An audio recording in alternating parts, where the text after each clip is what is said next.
भारत छोड़ो आंदोलन। भारत छोड़ो आंदोलन 9 अगस्त 1942 ईस्वी को संपूर्ण भारत में राष्ट्रपिता महात्मा गांधी के आह्वान पर प्रारंभ हुआ था। भारत की आजादी से संबंधित इतिहास में दो पड़ाव सबसे ज्यादा महत्वपूर्ण नजर आते हैं। प्रथम 1857 ईस्वी का स्वतंत्रता संग्राम और द्वितीय 1942 ईस्वी का भारत छोड़ो आंदोलन। भारत को जल्द ही आजादी दिलाने के लिए महात्मा गांधी द्वारा अंग्रेज शासन के विरुद्ध यह एक बड़ा नागरिक अवज्ञा आंदोलन था। क्रिप्स मिशन की असफलता के बाद गांधी जी ने एक और बड़ा आंदोलन प्रारंभ करने का निश्चय ले लिया। इस आंदोलन को भारत छोड़ो आंदोलन का नाम दिया गया। स्वतंत्रता की महान लड़ाई। भारत छोड़ो आंदोलन या अगस्त क्रांति भारतीय स्वतंत्रता आंदोलन की अंतिम महान लड़ाई थी, जिसने ब्रिटिश शासन की नींव को हिलाकर रख दिया। क्रिप्स मिशन की खाली हाथ भारत से वापस जाने पर भारतीयों को अपनी छले जाने का एहसास हुआ।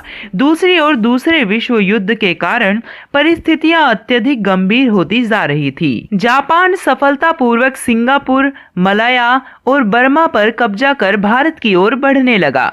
दूसरी ओर युद्ध के कारण तमाम वस्तुओं के दाम बेतहाशा बढ़ रहे थे, जिससे अंग्रेज सत्ता के खिलाफ भारतीय जनमानस में असंतोष व्याप्त होने लगा था। जापान के बढ़ते हुए प्रभुत्व को देखकर 5 जुलाई 1942 ईस्वी को गांधी जी ने हरिजन में लिखा, अंग्रेजों, भारत को जापान के लिए मत छोड़ो, बल्कि भारत को भारतीयों के लिए व्यवस्थित रूप से छोड़ जाओ। अखिल भारतीय कांग्रेस बैठक। आंदोलन के दौरान 8 अगस्त 1942 ईस्वी को अखिल भारतीय कांग्रेस की बैठक बंबई के ऐतिहासिक ग्वालियर टैंक में हुई।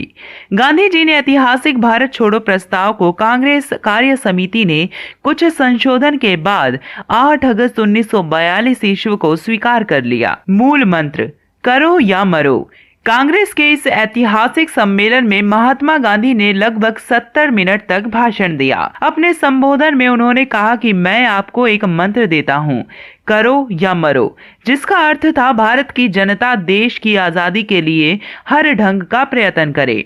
गांधी जी के बारे में भोग राजू पटाभी सीतारामैया ने लिखा कि वास्तव में गांधी जी उस दिन अवतार और पैगंबर के प्रेरक शक्ति से प्रेरित होकर भाषण दे रहे थे। वह लोग जो कुर्बानी देना नहीं जानते, वे आजादी प्राप्त नहीं कर सकते। भारत छोड़ो आंदोलन का मूल भी इसी भावना से प्रेरित था। गांधी जी वैसे तो अहिंसावादी थे, मगर देश को आजाद करवाने के लिए उन्होंने करो या मरो का मूल मंत्र दिया। अंग्रेजी शासकों की दमनकारी आर्थिक लूट खसूट, विस्तारवादी एवं नस्लवादी नीतियों के विरुद्ध उन्होंने लोगों को करमद्द करने के लिए भारत छोड़ो आंदोलन छेड़ा था।